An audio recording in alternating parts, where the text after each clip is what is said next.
সব রূহগুলোকে সামনে হাজির করে নিয়ে জিজ্ঞেস করেছিলেন, আমি কি তোমাদের রব নই? আমরা বলেছিলাম ক্বালু বালা, নিশ্চয় আপনি আমাদের রব, নিশ্চয় আপনি আমাদের প্রভু। তাহলে আমরা গোড়ার দিকে যদি তাকাই, আমাদের বাড়ি দিনাজপুর নয়, জয়পুর নয়, নওগাঁ নয়, আমাদের অরিজিনাল বাড়ি হলো জান্নাতে, ঠিক কিনা? তাহলে জান্নাত থেকে এসেছি, যেমন লক্ষ্মীপুরে গিয়েছিলাম, লক্ষ্মীপুর থেকে এসেছি, আবার আপনাদের দিনাজপুরে এসেছি, দিনাজপুরের থেকে কি আমাকে ফিরে যাওয়া লাগবে না? কোথাও যদি পথ ভুল করে ফেলে দেই, লোকেশনের সাহায্য নেব, ডাটা অন করে মোবাইলের পথ ধরে ধরে গন্তব্যে চলে যাব। আমরা জান্নাত থেকে এসেছি, আবার জান্নাতে ফিরে যেতে হবে। শয়তান যেন ঠোকায় না দিতে পারে, আমরা যেন পথখানা ভুলে না যাই। আমাদেরকে জান্নাতের পথ দেখানোর জন্য কোরআনুল কারীম নামক লোকেশনখানা দান করেছেন তিনি কে? কোন মানুষ যদি তার সিনায় কোরআনটা রাখতে পারে, মেমোরিতে কোরআনুল কারীমকে সেট আপ করে নিতে পারে, ও মানুষটা দুনিয়ার সব কিছু করবে কিন্তু পথ হারাবে না, দিন শেষে আল্লাহর জান্নাতের দিকেই এগিয়ে যাবে। সুবহানাল্লাহ বলে। ভাইয়েরা আমার, আপনাদের এলাকায় কি ট্রেনের লাইন আছে? ট্রেনের লাইন আছে, দিনাজপুর থেকে ঢাকা যাওয়া যায়। আপনার আমার মোটরসাইকেল রাস্তা ভুল করে, প্রাইভেট কার রাস্তা ভুল করে, বাসের রাস্তা ভুল হয়, ট্রাকের রাস্তা ভুল হয়, কিন্তু ট্রেন কোনোদিন রাস্তা ভুল করে কি মহানপুরে ঢুকেছে? কথা বলুন ভাই, কথা বলেন, ঢুকেছে? ট্রেন কোনোদিন রাস্তা ভুল করে না, কারণ ট্রেনের লাইন কয়টা? দয়া করে বলতে হবে কয়টা? দুইটা লাইনের উপরে ট্রেন থাকে, সংযোগটা ঢাকা পর্যন্ত সেট আপ দেওয়া আছে। একবার যদি দিনাজপুরে চড়ে বসেন, গড়তে গড়তে আপনাকে ঢাকায় পৌঁছায় দিবে। নবীজি আরাফার ময়দানে বিদায় হজের ভাষণ দিচ্ছিলেন, সাহাবায়ে কেরাম বলছিলেন, নবীজি গো, আপনার বিদায়ের পরে আমরা যদি অন্ধকারে পড়ে যায়, পথ হারিয়ে যাই, জাহান্নামের দিকে চলে যাই, আমরা কেমনি পথ হারাবো না? আপনি আমাদের জন্য দুইটা কথা বলে যান। আল্লাহর হাবিব বলেন, দুইটা কাজ যদি তোমরা করতে পারো, দুইটা জিনিসকে যদি তোমরা আঁকড়িয়ে ধরতে পারো, এক নম্বর কিতাবুল্লাহ, দুই নম্বরে মুহাম্মাদুর রাসূলুল্লাহ, আল্লাহর কোরআন আর নবীজির সুন্নতের বিধান, এই দুইটা লাইন যদি কেউ আঁকড়িয়ে ধরতে পারে, ট্রেন দুইটা লাইন আঁকড়িয়ে ধরেছে, ট্রেন কোনোদিন জ্যামে পড়ে না, ট্রেন কোনোদিন রাস্তা ভুল করে না। ট্রেন একবার সকালবেলা চললে সন্ধ্যাবেলা যেমন ঢাকায় পৌঁছায় দেয়, সেম কায়দায় কোনো সন্তানকে যদি জীবনের শুরুতে কোরআন সুন্নাহর লাইনের উপরে তুলে দেওয়া হয়, মাদ্রাসায় দিয়া ইমানদারের ফার্মায় ঢুকায়া তারে যদি ইমানদার বানিয়ে নেওয়া হয়, ওই ছেলেটা ডাক্তারি, মাস্টারি, এমপিগিরি, মন্ত্রীগিরি, রাষ্ট্রপতিগিরি করবে, কোনোদিন পথ হারাবে না, দিন শেষে আল্লাহর জান্নাতে পৌঁছে যাবে। আমার প্রিয় ভাইয়ারা, যে মাটির উপরে বসে আছেন, এই মাটিগুলো যদি রাস্তায় দেন, ধুলা হয়ে যাবে। এই মাটিগুলোকে আপনাদের মোহনপুর ব্রিজের নিচে পানি আছে, পানিতে যদি বাঁধ দেন, মাটি দিয়ে বাঁধ দেন, বলুন তো বাঁধ কি থাকবে? পানি পাওয়া মাত্র মাটিগুলো কাদা হয়ে যাবে, পানির সাথে গলে যাবে। কিন্তু এই মাটিকে সুন্দর করে খামিরা বানায়া ইটের একটা ফার্মার মধ্যে ঢুকায়া, রোদের মধ্যে কয়েকটা দিন শুকায়া, লিমিটেড টেম্পারেচার মেনটেন করে যখন তাপ দেওয়া হবে, আগে ছিল মাটি, ইটের ভাটার থেকে বের করার পর হয়ে যাবে খাঁটি। আগে পানিতে ফেলে দিলে গলে যায়, রাস্তায় দিলে ধুলা হয়, এখন ইটের ভাটার থেকে বের করার পর সাগরে ফেলে দিলেও কোনো প্রবলেম নাই, ওখানে পানি পেলে আরো শক্ত হয়। সেম কায়দায় কিয়ামতের পূর্বক্ষণে এমন একটা সময় আসবে, নবীজি বলেছেন, সকালবেলা মানুষ বাড়ির থেকে ঈমান নিয়ে বের হবে, সন্ধ্যাবেলা বেঈমান হয়ে বাড়িতে ফিরবে। ছেলেটার, মেয়েটা, ভাইটার, বোনটা যেন নাস্তিক না হয়, মুরতাদ না হয়, ঈমান হারা না হয়, বেঈমান না হয়। এই জন্য আপনার আমার সন্তানগুলোকে কোরআনওয়ালা ঈমানদার বানানোর দরকার আছে না? না, আমার আল্লাহ তাআলা আমাকে 3টি ছেলে দিয়েছেন। ছোট্ট ছেলেটার বয়স প্রায় 2 মাসের মতন। আমার বেগম আমারে বললেন, বাচ্চাটারে টিকা দেওয়া লাগবে। আমি বললাম, পরে টিকা দিলে কি হয় না? উনি বলেন, না, এটার একটা টাইম আছে, সময় আছে, মেয়াদ আছে। আমি বললাম, টিকা দিলে তো জ্বর হবে। বলে, জ্বর হলেও জ্বর সেরে যাবে। আমি বললাম, তাহলে কষ্ট দিয়ে টিকা দিয়ে লাভ কি?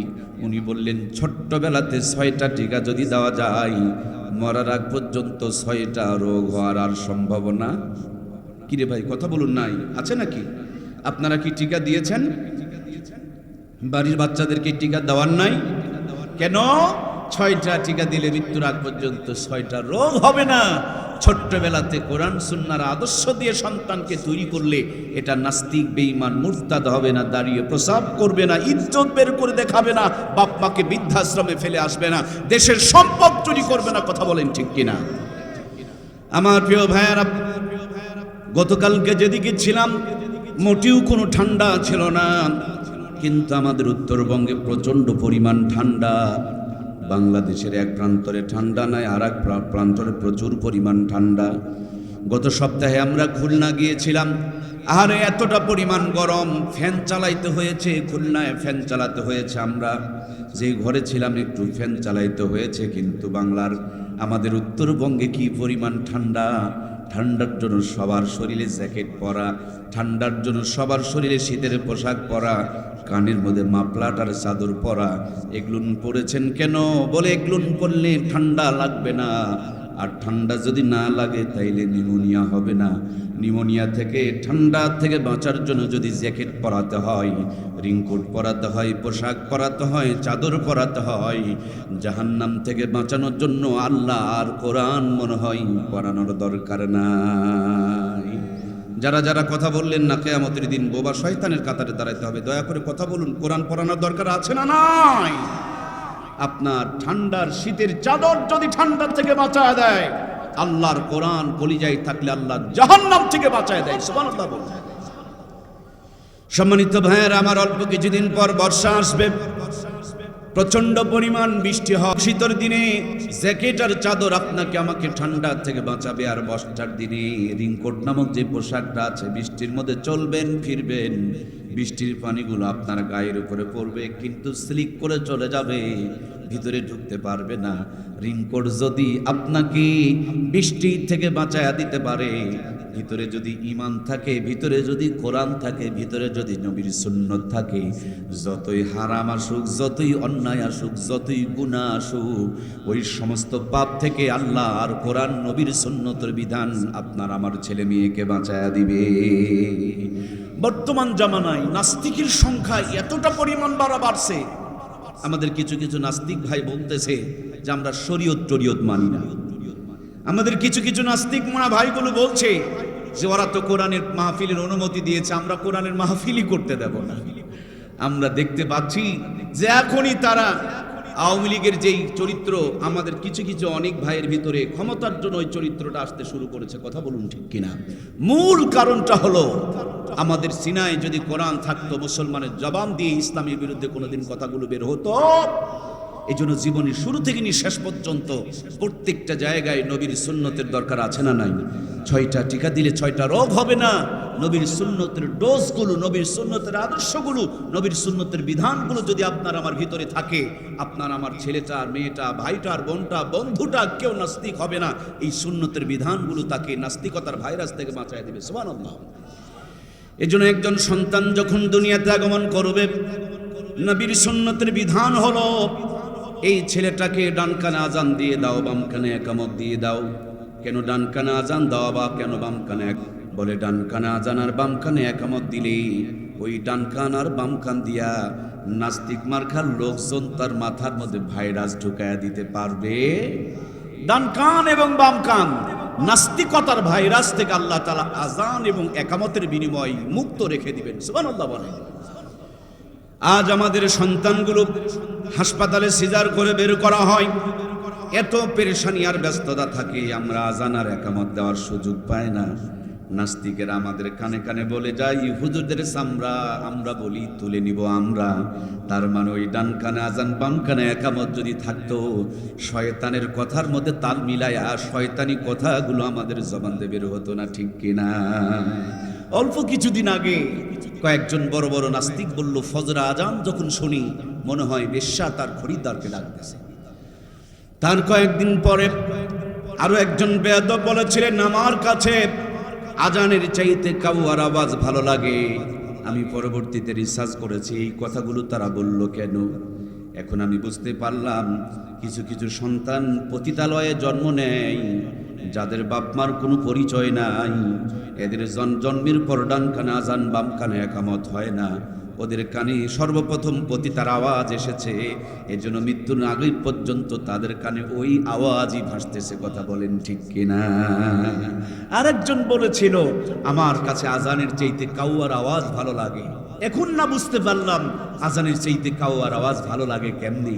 কিছু কিছু বাচ্চা দেখি জন্ম হওয়ার পর বাপ মার পরিচয় নাই, পলিথিনে ঢুকায়া, ব্যাগের মধ্যে ঢুকায়া ডাস্টবিনের কাছে ফেলে দিয়ে আসে। আর কিছু হাঁটকুড়া যাদের বাচ্চা হয় না, এই লোকগুলো হাঁটতে গিয়ে সকালবেলা পলিথিন থেকে কুড়ায় নিয়ে আসে, পরিচয় দিয়ে লালন পালন করে, আমার ছেলে আমার মেয়ে। এরা তো জন্মের পর ডান কানে আজান বাম কানে একামত পায় না, ডাস্টবিনের কিনারে পড়েছিল, কাউয়ার আওয়াজ কানে ঢুকেছে, তার জন্য সারা জীবন কাউয়ার আওয়াজই ভালো লাগতেছে। কথা বলে ঠিক কিনা? এজন্য প্রিয় ভাইয়েরা আমার, জন্মের পর ডান কানে আজান বাম কানে একামত দিতে হবে। 2 নম্বরের ডোজটা হলো যখন ছেলেটা আর মেয়েটা খেতে শিখবে। সাহাবায়ে কেরাম রাদিয়াল্লাহু তাআলা আনহু সন্তানগুলোকে নিয়ে নবীজির কাছে হাজির হতেন। আল্লাহর হাবিব তার জান্নাতি জবান দিয়ে আজওয়া খেজুরকে চাবায়া চাবায়া নরম করে বাচ্চাদের মুখের মধ্যে উঠায়া দিতেন।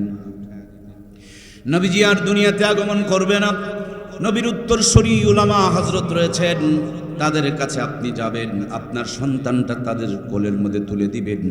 আল্লাহ নবী তার জান্নাতি জবান দিয়া যেমনি আজওয়া খেজুর চাবায়া চাবায়া সাহাবায়ে ইকরামের বাচ্চাদের মুখের মধ্যে উঠায়া দিতেন। আজকে নবীর উত্তরসূরি উলামা ইকরামের কাছে যাবেন, যে জবানে গীবত করে না, শিকায়ত করে না, পরনিন্দা করে না, হারাম খায় না, চগলখড়ি করে না, মিথ্যা কথা বলে না, কোরআনের তেলাওয়াত করে, জিকির করে, ওই জবান দিয়ে আপনার সন্তানের জবানকে যদি উদ্বোধন করে নিতে পারেন, আমি চ্যালেঞ্জ করে বলবো আপনার ছেলে মরে যেতে পারবে, কিন্তু ইসলামের বিরুদ্ধে কোনো কথা তার জবান থেকে বের হবে না। জবানটা উদ্বোধন করে নিতে হবে নবীর সুন্নত তরিকায়। এরপরে ছেলেটা আর মেয়েটা যখন বড় হবে, এই ছেলেটা মেয়েটাকে আপনাকে আমাকে সর্বপ্রথম কোরআনের ফার্মায় ঢুকাইতে হবে। আগে আমরা বিল্ডিং বানাই না, আগে ব্রিজ বানাই না, আগে রাস্তা বানাই না, আগে যেমনি ভাবে আমরা ইটগুলো বানায় নেই, তেমনি মুসলমানের ঘরে জন্ম নিলেই মুসলমান হয় না। মুসলমান বানানোর জন্য কোরআনের ফার্মায় ঢুকায়া, কোরআন পড়ায়া ইমানদার বানায় নিতে হয়। ঠিক কিনা? ছেলে আর মেয়েগুলোকে কোরআনের ফার্মায় দিয়া যখন আমি ইমানদার বানায় ফেলবো, এই ছেলেটা মাস্টার হবে, ইঞ্জিনিয়ার হবে, ডাক্তার হবে, এমপি হবে, মন্ত্রী হবে। ভিতরে কোরআনুল কারীম যখন থাকবে, হারাম কোনো কাজ সামনে আসলে ইমান মধ্যে টনক নড়ে যাবে, রেড সিগন্যাল দিয়ে দিবে। আল্লাহর কোরআন সিনায় থাকার কারণে সমস্ত গুনার কাজ, অন্যায় কাজ থেকে আল্লাহর কোরআনের মাধ্যমে আমার আল্লাহ বাঁচায়া দিবে। মাঝে মাঝে মোবাইলে কিছু সফটওয়্যার পাওয়া যায়, দেখবেন আপনার মোবাইল পকেটে ঢুকিয়ে রেখেছেন, চোর যদি চুরি করতে আসে হাত দেওয়া মাত্র চেঁচাইতে শুরু করে দিবে, চোর ছুটে দৌড় মারবে, যেটা তো মোবাইলের মধ্যে কি যেন একটা সফটওয়্যার ইনস্টল করা আছে। আমার প্রিয় ভাইয়েরা, ভিতরে যদি কোরআন থাকে, সে যখন অন্যায় কাজ করতে যাবে, গুনার কাজ করতে যাবে, হারাম কাজ করতে যাবে, আল্লাহর কোরআন তাকে সিগন্যাল দিয়ে বলবে এই অন্যায়গুলো করিও না, এই অন্যায়গুলো করলে তোমার ঈমান থাকবে না, দুনিয়া আখিরাত ধ্বংস হয়ে যাবে। এই জন্য আমাদের সন্তানগুলোকে গুনার থেকে বাঁচানোর জন্য, জাহান্নাম থেকে বাঁচানোর জন্য, অন্যায় থেকে বাঁচানোর জন্য সিনার মধ্যে, কলিজার মধ্যে একটু কোরআনটা ঢুকিয়ে দেওয়ার দরকার আছে না নাই? প্রিয় ভাইয়েরা আমার, এই কোরআনুল কারীম যেখানে ছিল তার মর্যাদা বেড়েছে, যার কাছে এসেছে তার শান বেড়েছে, যেখানে পেয়েছে সে তার ইজ্জতকে আল্লাহ তাআলা বাড়ায় দিয়েছে। সুতরাং এই কোরআনুল কারীম আরশে আজিমি ছিল, আরশে আজিমের মর্যাদা বেড়েছে। ফেরেশতা নিয়ে এসেছেন, ফেরেশতার সর্দার হয়ে গিয়েছে। পাথরের পাহাড়ে নাজিল হয়েছে, পাথরের পাহাড়কে আল্লাহ তাআলা আলোর পাহাড় বানিয়ে দিয়েছে। রমজানুল মুবারকে নাজিল হয়েছে, রমজান মাসে 11 মাসের সেরা আর দামি হয়ে গিয়েছে। এই কোরআনুল কারীম একটা মুবারক রাত্রে নাজিল হয়েছে, লাইলাতুল কদরি খায়রুম মিন আলফি শাহর। একটা রাতের মর্যাদা কোরআন নাজিলের কারণে 1000 মাসের চাইতে উত্তম বানিয়ে দিয়েছেন। এক রাত ইবাদত করলে 83 বছর 4 মাসের চাইতে বেশি সওয়াব দিয়ে দিবেন কে? আপনার আমার হাতের কাগজটা, এই কাগজটার ভিতরে 10 কোটি টাকার সম্পদ যদি লেখা থাকে, জমিনে ফেলে দেয়া রাখবেন। আপনার জমির দলিল কেউ তুলে নিয়ে চুমা খাবে না, আপনার দলিল কেউ বাড়িতে নিয়ে গিয়ে তার কোনো লাভ হবে না। কিন্তু এই কাগজটার ভিতরে ছোট্ট একটা কোরআনুল কারীমের আয়াত যদি লিখে রাখতে পারেন, ওই কাগজটা যদি জমিনের মধ্যে পড়ে থাকে, বলুন তো দেখি কোন মুসলমানের সন্তান কোরআন লেখা কাগজের উপরে কি পা দিয়া যাইতে পারে? সাথে সাথে তুলে নেবেন, ঠোঁটে গালে চুমু দিবেন, বারবার ঠোঁটের মধ্যে লাগাবেন, বুকের মধ্যে জড়াবেন। কারণ একটা কোরআনের আয়াত যদি সাদা কাগজের টুকরার দাম বাড়ায় দিতে পারে, আমি চ্যালেঞ্জ করে বলবো, ছেলেকে আর মেয়েকে কোরআনওয়ালা বানিয়ে দাও। ভাঙা ঘরে থাক আর কুড়া ঘরে থাক আর বেড়া ঘরে থাক, আলু ভর্তা দিয়ে খাক আর মোটা কাপড় পরুক, আর ঘরের মধ্যে কারেন্টের লাইন থাক আর না থাক, যেখানেই থাকবে কোরআন কলিজায় থাকার কারণে রহমত আর বরকত নাজিল করবেন কে?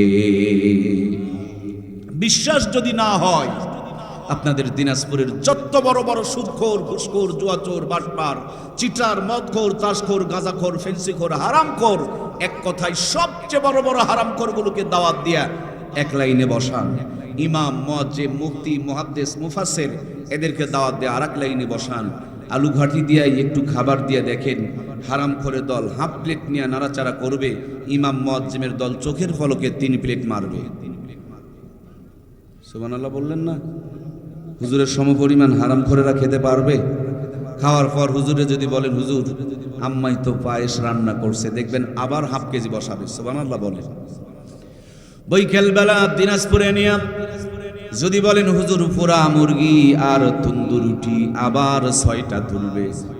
এশার নামাজ পড়ে বিসমিল্লাহ বলে মুখটা উপর দিকে করে যখন আলহামদুলিল্লাহর ঢিকরু তুলবে, আলহামদুলিল্লাহর সঙ্গে সঙ্গে পেটটা খালি হয়ে যাবে।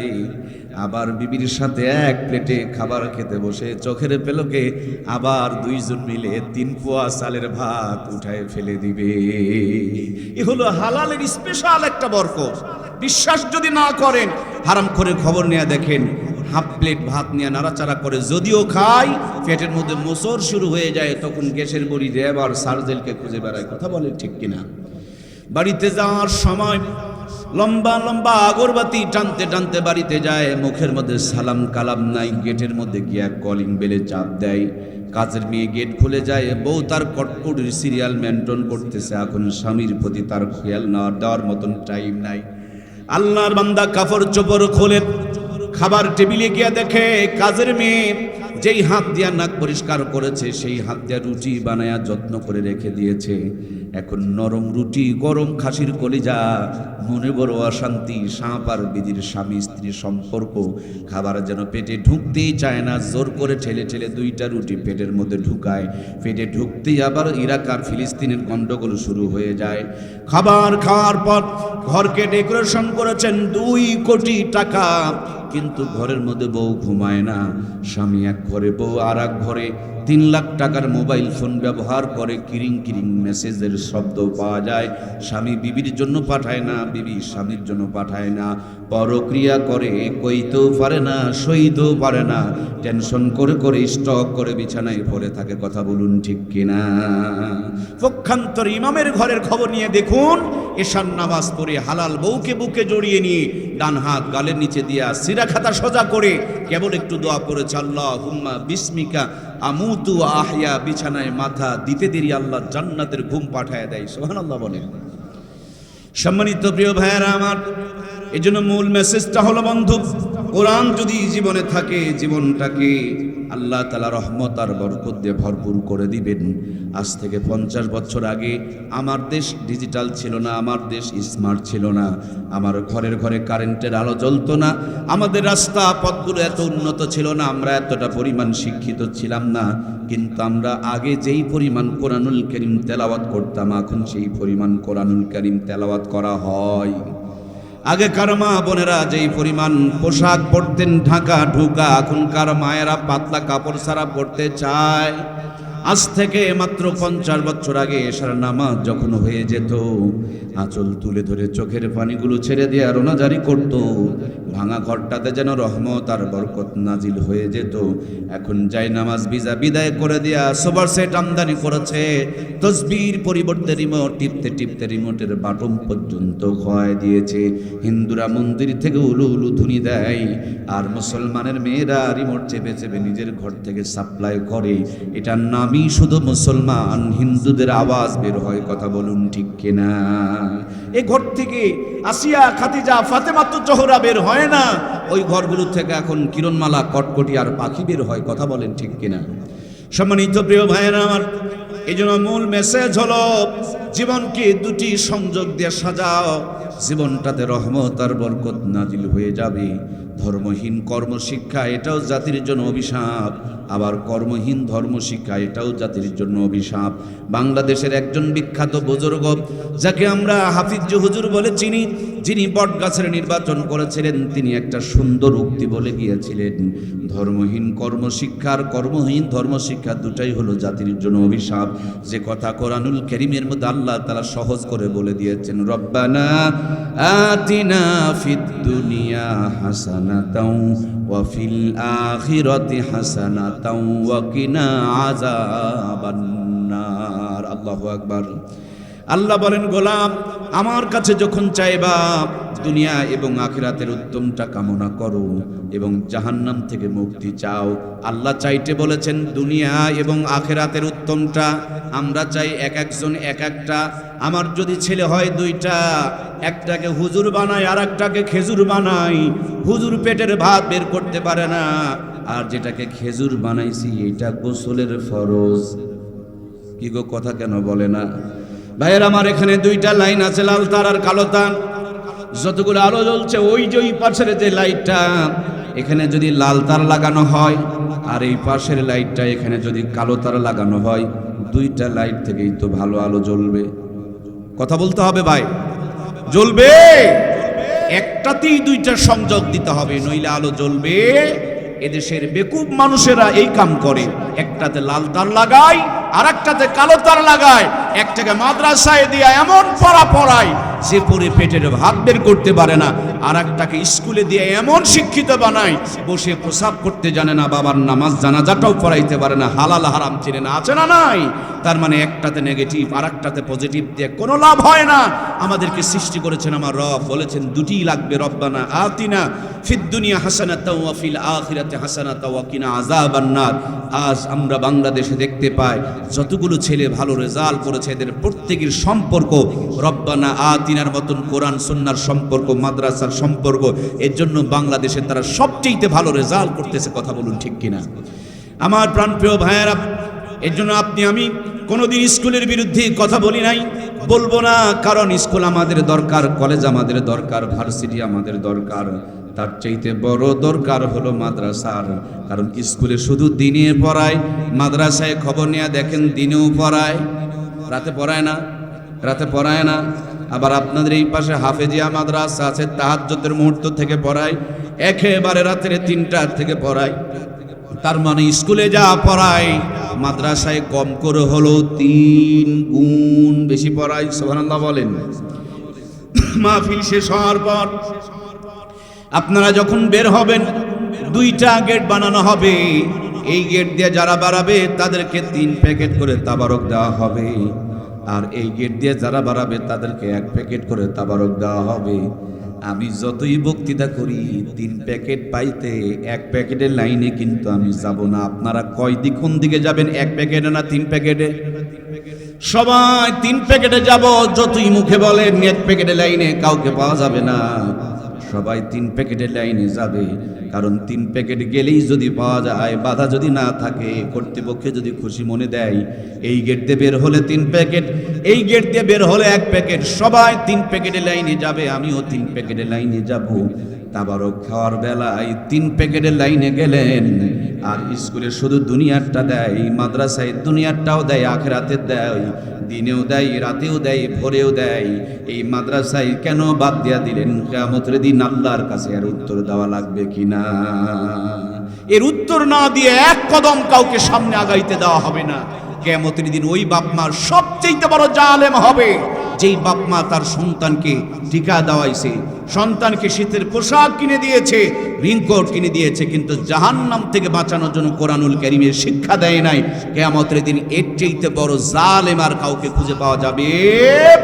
এই জন্য প্রিয় ভাইয়েরা, আমরা আমাদের সন্তানগুলোকে কোরআনওয়ালা বানাবো তো ইনশাআল্লাহ। আল্লাহর কোরআন যদি সিনায় থাকে, আল্লাহ দুনিয়া আখিরাতকে উত্তম বানিয়ে দিবেন, সুন্দর বানিয়ে দিবেন। সুবহানাল্লাহ বলিয়ে। কোরআনুল কারীম যদি সিনায় থাকে, দুনিয়াতেই শুধু দাম নয়, কোরআনওয়ালা যখন কবরে ঘুমিয়ে যাবে, কোরআনুল কারীম মাথার সামনে দাঁড়িয়ে থাকবে, কিয়ামত পর্যন্ত কবরে জান্নাতের ঘুমটা পাড়ায়া দিবে। আমরা অল্প কিছুদিন আগে কুড়িগ্রামে গিয়েছিলাম ত্রাণ দেওয়ার জন্য। ফেরার সময় মোহনপুরের যেমন ব্রিজ আছে তেমন একটা ব্রিজ আছে, এই ব্রিজটার নাম হলো ধরলা ব্রিজ। ব্রিজে ওঠার আগে একজন মুরব্বী বললেন, এখানে ঘুঘু মুন্সির কবর আছে। আমরা কবরটা জিয়ারত করতে গেলাম, এরকম মাদ্রাসার মাঝখানে ফুল গাছের নিচে ঘুঘু মুন্সির কবর জিয়ারত করার পর নদীর ব্রিজের পাশে আপনাদের যেমন চার দোকান, এরকম চার দোকানে দাঁড়িয়েছিলাম আর ভাবছিলাম কোন একজন মুরব্বীকে দেখতে পেলে তার কাছ থেকে ঘুঘু মুন্সির গল্পটা একটু নিজের কানে শুনবো। এক মুরব্বীকে দেখতে পেলাম, জিজ্ঞেস করলাম ঘুঘু মুন্সির ঘটনাটা কি আপনি আমাদের শোনাবেন? তিনি বলেন, ঘুঘু মুন্সি ওনার নাম নয়, ওনার নাম ছিল মাওলানা বশির উদ্দিন। তিনি চরমনার মুরিদ ছিলেন। তিনি যখন কোরআনুল কারীম তেলাওয়াত করতেন মাথাটাকে নাড়াচাড়া করতেন আর তেলাওয়াত করতেন, এই জন্য বন্ধুরা তাকে আদর করে ঘুঘু মুন্সি বলে ডাকতেন। মাওলানা বশির উদ্দিন ওরফে ঘুঘু মুন্সি ইন্তিকাল করার পর নদীর কিনারে ওই যে যেখানে পানি থই থই করে ওখানে তাদের গ্রাম ছিল, মাটি দেওয়া হলো। কিছুদিনের ব্যবধানে নদীর ভাঙনে কবরটা ভাঙতে শুরু করলো। রাখালারা দেখে আমাদের খবর দিলেন। আমরা কবর থেকে লাশটা তোলার পর লাশটার দিকে যখন কাফনের কাপড়টা সরায়া দেখি, 32 বছর পূর্বেকার ঘুঘু মুন্সির লাশ, একটা পশম পর্যন্ত নষ্ট হয় নাই, অক্ষত টসটসা তরুতাজা রয়ে গেছে। দক্ষিণ অঞ্চলে একটা ছোট্ট জেলার নাম হলো ভোলা, সেখানে একটা ঘাট আছে, ঘাটটার নাম হলো ইরিশা ঘাট। রাস্তার সংস্কার করা হচ্ছে, কিছুদিন আগে রাস্তার সংস্কার হলো না ভাই? রাস্তা খুঁড়তে গিয়ে দেখে 16 বছর পূর্বে একজন হাফেজে কোরআনকে রাস্তার কিনারে কবর দেওয়া হয়েছে। 16 বছর পর একটা পশমও নষ্ট হয় নাই। সুবহানাল্লাহ বলে। কোরআনওয়ালারা কত সম্মানী। গত কয়েকদিন আগে পাকিস্তানে একটা পুরাতন কবরস্থানে নতুন কবর খনন করার জন্য খোঁড়া হচ্ছিল। হঠাৎ করে পাশের কবরে আঘাত লেগেছে, পাশের কবরে একটা আঙ্গুল কেটে গিয়েছে, রক্তগুলো ফিনকি দিয়ে বের হয়েছে। খবর নিয়ে জানা গেছে প্রায় 50 বছর আগে একজন হাফেজে কোরআনকে কবর দেওয়া হয়েছিল। 50 বছর পর পাশের কবর খুঁড়তে গিয়া আঙ্গুলে চোট লাগার কারণে রক্তগুলো ফিনকি দিয়ে বের হয়। শুধু কোরআন আলাদের সম্মান দুনিয়াতে নয়, কোরআন আলাদের সম্মান আখেরাতেও আল্লাহ দিয়ে দিয়েছেন। সুবহানাল্লাহ। আমার সম্মানিত প্রিয় ভাইয়েরা, কোরআনওয়ালারা হলো স্পেশাল মেহমান। আমরা নরমাল মানুষ যারা, খেয়াল করে দেখবেন তাদেরকে রাস্তায় গিয়ে দাঁড়াতে হয় ঢাকার কোচে চড়ার জন্য। ভিআইপি মানুষ যারা, তাদের গাড়ির গেটের সামনে দেখবেন প্রাইভেট কার দাঁড়িয়ে থাকে, ড্রাইভার এসে গেট খুলে দেয়, সার সার করে বসতে দেয়, ব্যাগগুলো তুলে দেয়। আরো ভিআইপি মানুষ যারা, এদের বাড়ির সামনে হেলিপ্যাড থাকে, হেলিকপ্টার অপেক্ষায় থাকে, এক টান দিয়া গন্তব্য পর্যন্ত পৌঁছায় দেয়। কয়েকদিন আগে বুবুজানকে ইন্ডিয়ায় পৌঁছায় দিল, মনে আছে কি আপনাদের? আমার প্রাণপ্রিয় ভাইয়েরা, আমার করবে কোরআনওয়ালা যারা হবে তারা হলো ভিআইপি মেহমান। হযরত ইসরাফিল যখন সিংহায় ফুৎকার দিবে, বড় বড় পাথর আর পাহাড়গুলো আসমানের মধ্যে উঠতে থাকবে, কিন্তু মাদ্রাসা মসজিদগুলো ধ্বংস হবে না।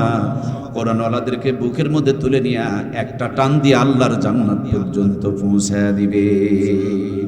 জান্নাতের গেটে যাওয়া মাত্র আল্লাহর পক্ষ থেকে একজন ঘোষক ঘোষণা করে বলবে, করা বরাতিল কামা কুনতা তুরাতিল ফিদ দুনিয়া। ও আল্লাহর জান্নাতের বান্দা বান্দি, যেইভাবে কোরআনুল কারীম থেকে তেলাওয়াত করেছিলে ওইভাবে একটা একটা করে আয়াত পড়ো আর এক এক তালা বিশিষ্ট জান্নাত অর্জন করো। কোরআনুল কারীম যারা দুনিয়াতে ধারণ করেছে, যেখানেই থাকুক আল্লাহর শান রহমত আর বরকতের ভিতরে আছে। কবরে গেলেও কোরআনুল কারীম মাথার সামনে দাঁড়ায়া জান্নাতের ঘুম পাড়ায়া দিবে। আবার যখন এই কোরআনওয়ালারা কিয়ামত সংগঠিত হবে, একটা টান দিয়া কোরআনুল কারীম তাদেরকে জান্নাতে পৌঁছায়া দিবে।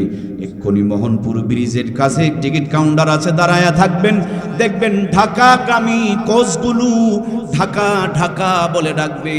আপনি যদি বলেন ওরে বোকা, এটা তো মোহনপুর ব্রিজ, কেন ঢাকা ঢাকা বলে ডাকো? ঠিক দেখবেন আপনাকে ওই হেল্পারগুলো বলবে, মহতারাম 700 টাকা দেয় টিকিট কেটে একটু গাড়ির সিটের মধ্যে বসেন, চোখটা বন্ধ করেন, সকাল যখন হবে আমি ডাক দিব, মোহনপুর আর দেখতে পাবেন না, গাড়ি আপনাকে ঢাকায় পৌঁছায় দিবে। আমিও বলবো জান্নাত জান্নাত জান্নাত।